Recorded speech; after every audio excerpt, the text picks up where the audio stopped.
Tripura info news update. যথাযোগ্য মর্যাদায় CPIM সদর দপ্তর কার্যালয়ে শহীদ ধনঞ্জয় ত্রিপুরার শহীদান দিবস পালন করা হয়। উপস্থিত ছিলেন বিরোধী দলনেতা জিতেন চৌধুরী সহ দলের নেতৃত্বরা। ৩রা মার্চ আজকের এই দিনে ১৯৭৫ ইংরেজিতে আমাদের ত্রিপুরাজ্যে একদিকে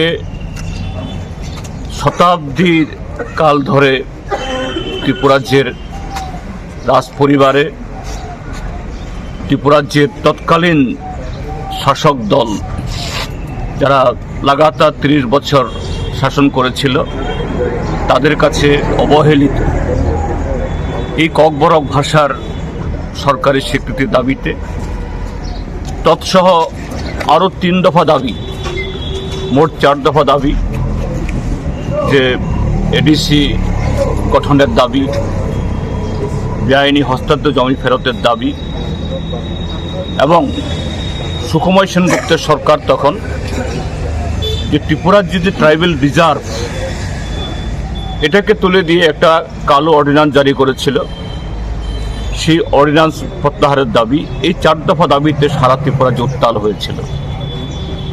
৩রা মার্চ ত্রিপুরাজ্যে সিপিআইএম, গণমুক্তি পরিষদ এবং আরও সমস্ত বামপন্থী সংগঠনসমূহের যে ডাকে যৌথভাবে শান্তিপূর্ণভাবে রাজ্যের সর্বত্র এই মিছিল মিটিং সংগঠিত হয়েছিল।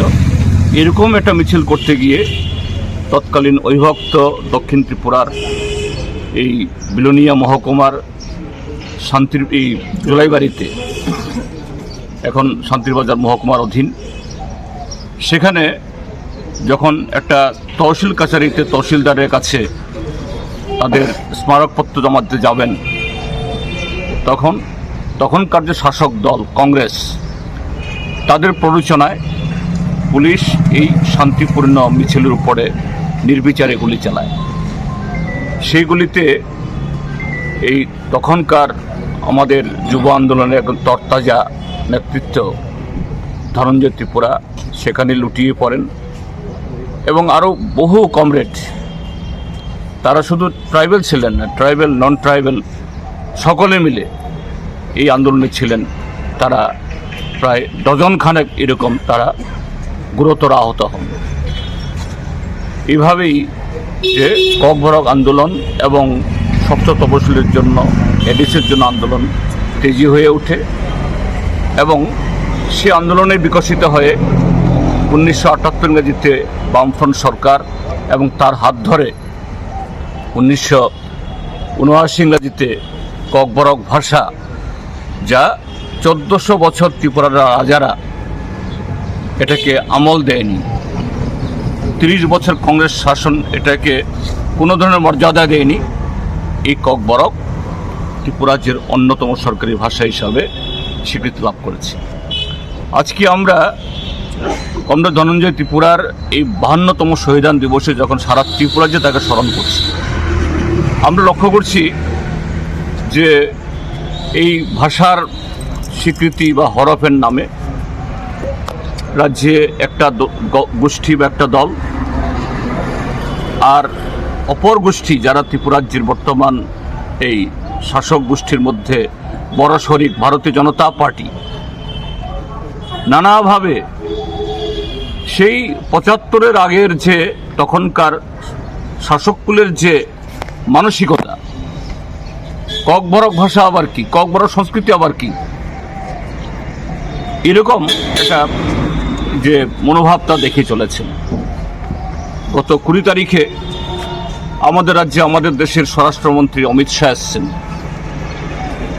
এখানে এসে প্রায় অহংকারের সুরে বলে গেলেন, শুধু ত্রিপুরা কেন, ককবরকের নাম উচ্চারণ করেননি, কিন্তু বলেছেন যে উত্তর পূর্বাঞ্চলের এরকম আরও ৪০টা ভাষা আছে, তাদেরকে দেবনাগরী অক্ষর গ্রহণ করতে হবে এবং তারা কেন্দ্রীয় সরকার থেকে যেভাবে চাইবে এইভাবেই এখানকার ভাষা বিকাশ হবে, অথবা তারা এই ভাষা এবং সংস্কৃতিগুলোর বিকাশের জন্য কোনো ধরনের সহযোগিতা করবে না।